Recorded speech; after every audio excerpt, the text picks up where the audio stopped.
നമസ്കാരം. തങ്ങളുടെ പാർട്ടി ചിഹ്നമോ പദവിയോ നോക്കാതെ കുറ്റം ചെയ്ത സ്വന്തം അണികളാണെങ്കിൽ പോലും ഏത് നേതാവാണെങ്കിൽ പോലും അവരെ നിയമത്തിന് മുന്നിൽ കൊണ്ടുവന്ന് മാതൃക കാട്ടുന്ന UDF സർക്കാരിന്റെ സുതാര്യവും നിഷ്പക്ഷവുമായ ഭരണശൈലിയുടെ വലിപ്പമാണ് കാസർഗോഡ് ചന്തേരിയിൽ നടന്ന ലഹരി വേട്ടയിലൂടെ പുറത്തുവരുന്നത്. കാസർഗോഡ് കാലിക്കടവിൽ വെച്ച് ഓപ്പറേഷൻ തൂഫാന്റെ ഭാഗമായി ചന്തേര പോലീസ് നടത്തിയ പരിശോധനയിൽ 139.29 ഗ്രാം MDMA-യുമായി യൂത്ത് കോൺഗ്രസ് ബൂത്ത് പ്രസിഡന്റും സോഷ്യൽ മീഡിയ കോർഡിനേറ്ററുമായ മുഹമ്മദ് ഹുസൈനും ഇയാൾക്കൊപ്പമുള്ള എറണാകുളം വെങ്കോല സ്വദേശിയായ PA Abdul Salam, PA Abbas എന്നിവരും പിടിയിലാവുകയായിരുന്നു. ഇവിടെ നമ്മൾ കൃത്യമായി തിരിച്ചറിയേണ്ട രാഷ്ട്രീയവും ഭരണപരമായ ഒരു വലിയ വ്യത്യാസവുമുണ്ട്.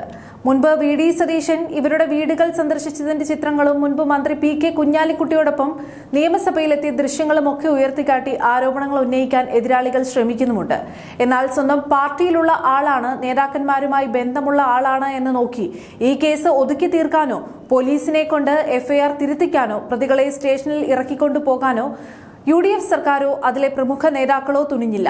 കാരണം ഭരിക്കുന്നത് UDF ആയതുകൊണ്ട് തന്നെ കുറ്റവാളികളെ പാർട്ടിയുടെ പേര് പറഞ്ഞ് സംരക്ഷിക്കുന്ന നിലപാടല്ല അവർ സ്വീകരിക്കുന്നത്. ഇതൊരു ഇടതുപക്ഷ ഭരണത്തിന്റെ കാലത്തായിരുന്നു നടന്നിരുന്നെങ്കിലോ ഒന്ന് ആലോചിച്ചു നോക്കണം. LDF ആണ് നാട് ഭരിച്ചിരുന്നതെങ്കിൽ പ്രതി സ്വന്തം പാർട്ടിയിലെ ബ്രാഞ്ച് ഭാരവാഹിയോ പാർട്ടി സഖാവോ ആണെങ്കിൽ ഈ കേസ് പുറത്തുപോലും വരില്ലായിരുന്നു. പ്രതികളെ സംരക്ഷിക്കാൻ ലോക്കൽ കമ്മിറ്റിയും ഏരിയ കമ്മിറ്റിയും പോലീസ് സ്റ്റേഷനിലേക്ക് മാർച്ച് നടത്തുകയും അന്വേഷിക്കുന്ന പോലീസുകാരന്റെ കസേര തെറിപ്പിക്കുകയും ചെയ്യുമായിരുന്നു. അതിലുപരിയായി പ്രതികളെ രക്ഷിച്ചെടുത്ത് കുറ്റവിമുക്തരാക്കി വീണ്ടും പൊതുസമൂഹത്തിലേക്ക് ഇറക്കിവിടുന്ന തികച്ചും വികലമായ ഒരു സംരക്ഷണ ശൈലിയാണ് ഇടത് ഭരണത്തിൽ നമ്മൾ കണ്ടിട്ടുമുള്ളത്.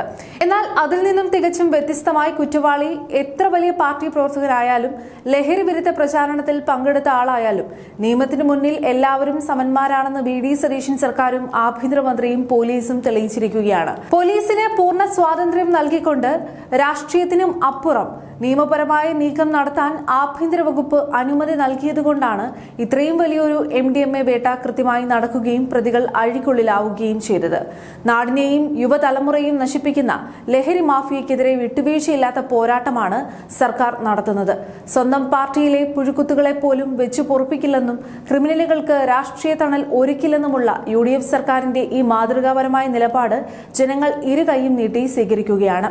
അഴിമതിക്കും അക്രമത്തിനും ലഹരിക്കും പാർട്ടി നോക്കാതെ നടപടിയെടുക്കുന്ന ഈ ഭരണ പരിഷ്കാരം നാടിന് നൽകുന്ന സന്ദേശം വളരെ വലുതാണ്.